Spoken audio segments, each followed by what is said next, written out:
Hi friends, welcome to Farm Girl Diaries. I wanted to get started with this video today to give an update on what you're about to watch. So today you're getting ready to watch a video about making homemade deodorant. And I made this deodorant about 2 weeks ago and I've been using it every day since, and I love it. So I'm going to talk in the video about why I chose to make homemade deodorant, but I just want to give an update. So far I really love it. Now, I do have two disclaimers. One, I'm not very active. I work at a desk job. I do not work out ever. I don't like it. So I don't sweat a lot. It's wintertime, so I'm really not sweating.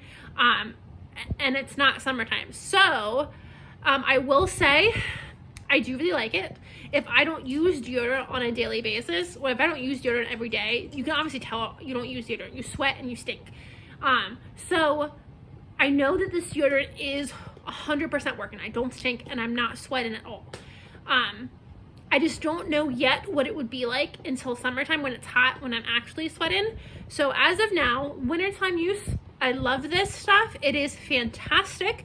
It is super cheap to make, so easy to make.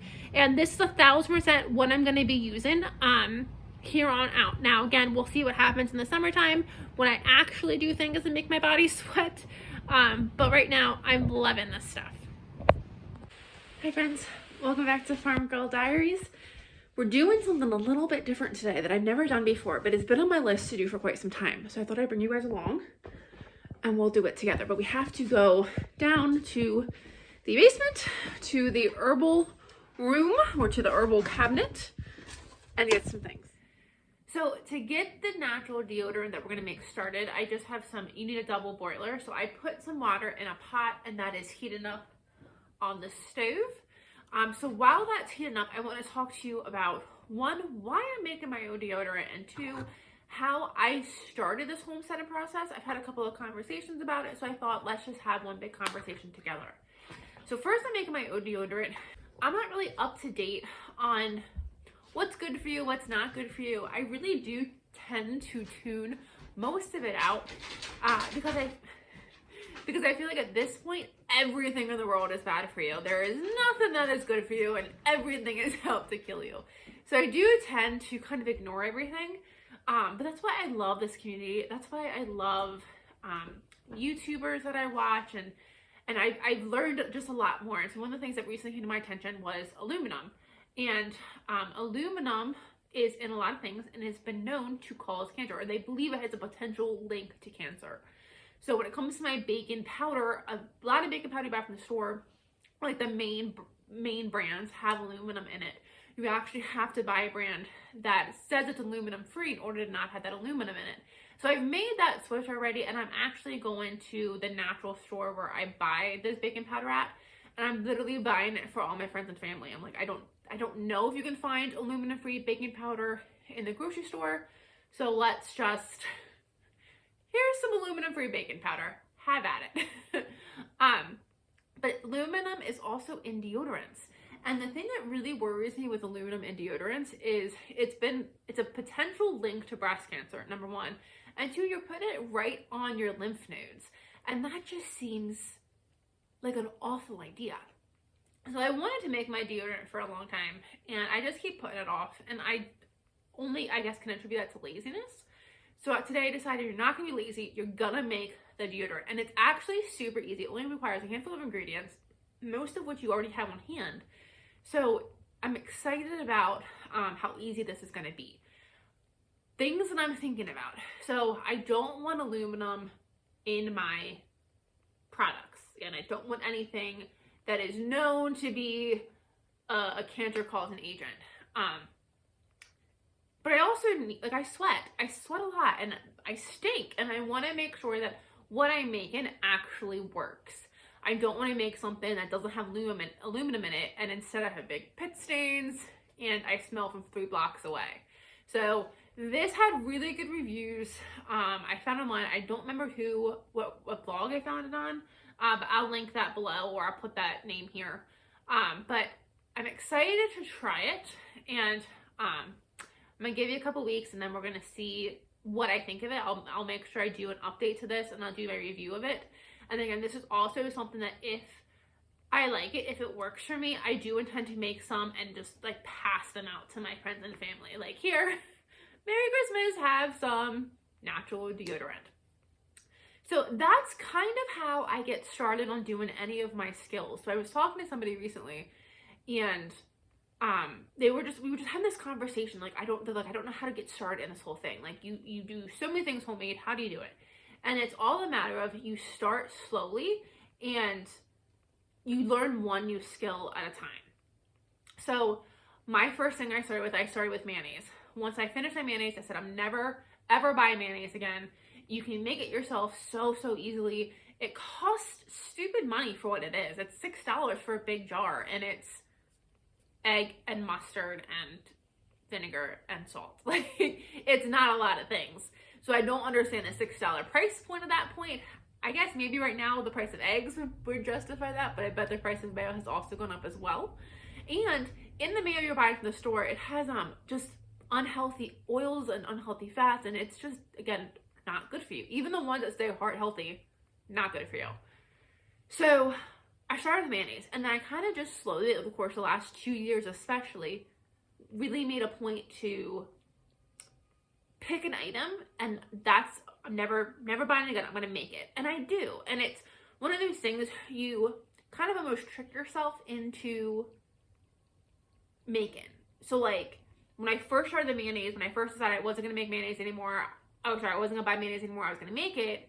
I remember the first probably like month, maybe 2 months, every time I needed mayo, it was like, hey, go get the mayonnaise out of the fridge. Oh, you have to make some.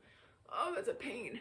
And then something switched, and it was like, oh, we need mayo. Okay, go get an egg. And it became the habit. You need mayo, you get an egg. So I've started doing that with other things. I don't buy bread anymore. The only bread I allow myself to buy is hamburger buns and hot dog rolls, just for convenience. If it's Friday at 4 o'clock and I'm gonna have friends over, I always have hamburgers and hot dogs in the fridge. I didn't want to have to like not be able to do hamburgers and hot dogs because I committed to not buying that. But sandwich bread, sourdough breads, artisan breads, any other breads I refuse to buy. I will make my own every single time. Tortillas are super easy to make. I make a bunch, I freeze some. I really enjoy making them. And so it's just, you pick an item and then you decide you're not going to buy it anymore. And then it grows. And you realize all the things that you can do on one Sunday afternoon that can last you for 6 months. Pierogies, gnocchi, pastas, homemade pastas. There's so many things that you can do that you can do on your own farm, on your own homestead. And I think that's the beauty of homesteading, is slowly realizing all the ways that you become more self-sufficient. And like I said, I am 2 years into heavily homesteading. I've been gardening for about 6-7 years at this point. I always had a garden, and I've slowly been canning stuff. But it's the past 2 years that I've really been focused on what I grow in my garden is what I eat. And not buying things from the grocery store. I don't really even allow myself convenience items.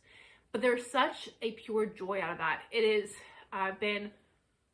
So I've done like little... I work right beside a grocery store, so I've done little bits of pickups from the grocery store. I need 3 things here or 4 things there. So I've done little things, but I haven't done like a big grocery haul in quite some time. I did one about 2 months back where I picked up like extra olive oils and extra baking sodas and extra cheeses and stuff. The stuff that, the perishable stuff, the stuff that I can't grow on the farm, or I can't grow on the homestead, and I can't make myself. So I do buy some of that occasionally. But I was just thinking the other day, like, I don't buy food, I'm not buying food anymore. I'm using what I have here, what I put away, what I preserved. And that's a really good feeling. Like, I have to buy my own meat, and I have to buy my own egg, my own butter, my own cheese. And that seems like a lot, but like, I'm not buying bread, I'm not buying hummus, I'm making my own. I'm not buying dips, I'm making my own. And it's all of the things that I've done that I'm making my own. And it just is so rewarding knowing that I have a freezer stocked full of convenience foods that I've made myself from my garden. Or I have a freezer stocked full of different breads, again, that I've made myself. So it's a good feeling. So if you're interested in the homesteading journey, you don't need to jump in with 2 feet all at once. start with one thing. Make yourself determined to do one thing. Get that one thing down. And once you have that one thing down, move on to number 2. So this is like how I do it. I'm committing myself today. I'm gonna make deodorant.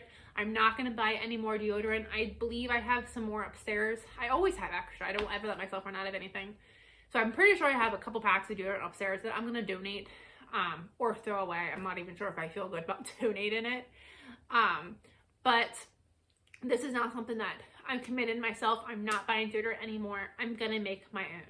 And if this one works, fantastic. If this one doesn't work, then we'll try a different recipe until we find one that is gonna work for us. So with that said, I hear my water boiling. Let's go start our deodorant. Okay, the ingredients for this are actually really simple. We need some shea butter, and I'm pretty positive this is shea butter. I'm melting, okay, you can calm down, sir. I am burning one of the candles we made a couple weeks ago, and it is throwing off a good amount of scent, which I enjoy. I don't know how to make this not rattle. So we need some shea butter, coconut oil, arrowroot powder, and you don't need essential oils, but I'm gonna do an essential oil. And I decided to do some eucalyptus. I think eucalyptus would be a good oil to put in. And when you're doing your essential oils, you want to be mindful because some essential oils could be toxic to the skin, and they may not be what you actually want to put on your skin. So I'm trying to get this to not rattle, and I'm not succeeding. So I'm hoping this isn't too annoying. But I have a double boiler, just a pot of water, and a quart jar inside of it. So let's just go ahead and add our ingredients. So to melt in the quart jar, I'm going to do 2 tablespoons, or thereabouts, of my shea butter. So I don't know how to measure shea butter, so I think I'm just gonna cut it into chunks and put it in. And there is some recipes if you don't have shea butter. Okay, I'm gonna do like that. That's 1 tablespoon. I did see some recipes if you don't have shea butter on how you can still do this. So it's definitely not like if you don't have shea butter, you don't feel like buying it. Definitely don't be like, okay, well no, I can't do this anymore. Like all that show. But still definitely look into doing this. Okay, and now we need. So we just want to get all that stuff melted. Oh, I did leave one ingredient out. We do need baking soda, and I just didn't get that out yet. So now I need 3 tablespoons of, I'm going to use a different one here, of coconut oil.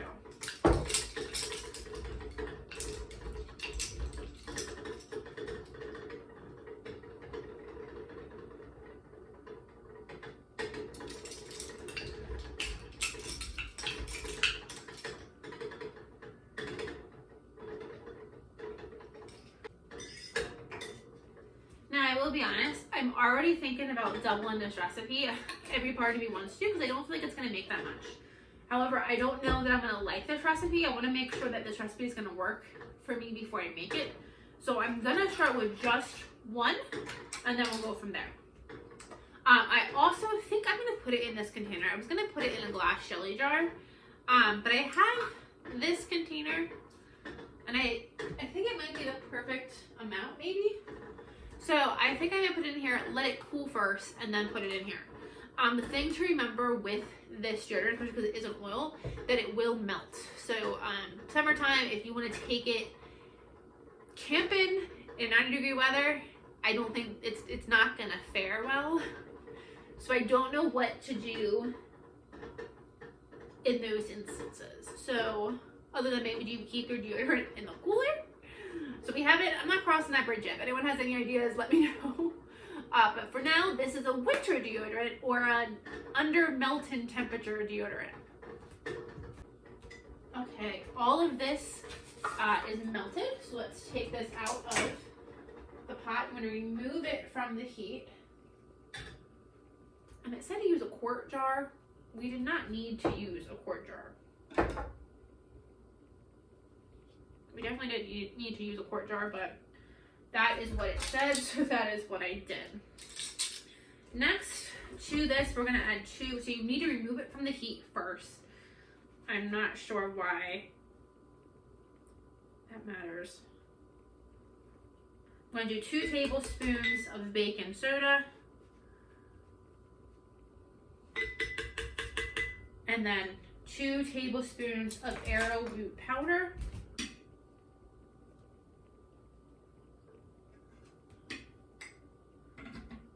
Oops. Okay, and then I'm going to get that all mixed together. And then I'm going to add my essential oils. And that is it. That is all that you need to make this deodorant.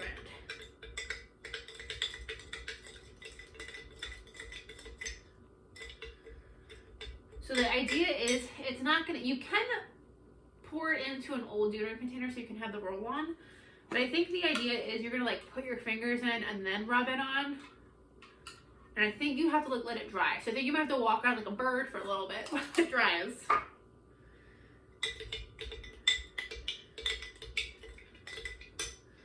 Okay, so definitely didn't make a lot at all. Just, it made 100 milliliters. That's what the little line says. So I made 100 milliliters from that recipe. And again, that's okay. We don't know if we're gonna like this or not, so we don't really put a ton of ingredients into this. But if we do like this, we'll definitely add, we'll make more. We'll double, triple the batch.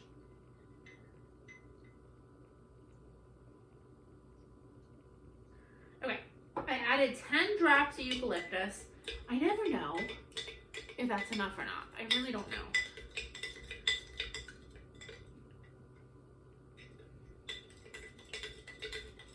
I don't smell anything. I'm gonna add a little bit more because I don't smell anything.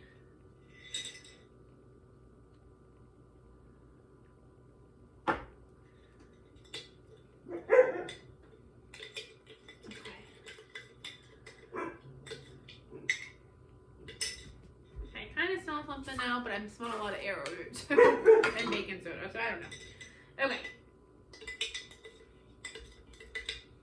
Okay, we're gonna pour this into here.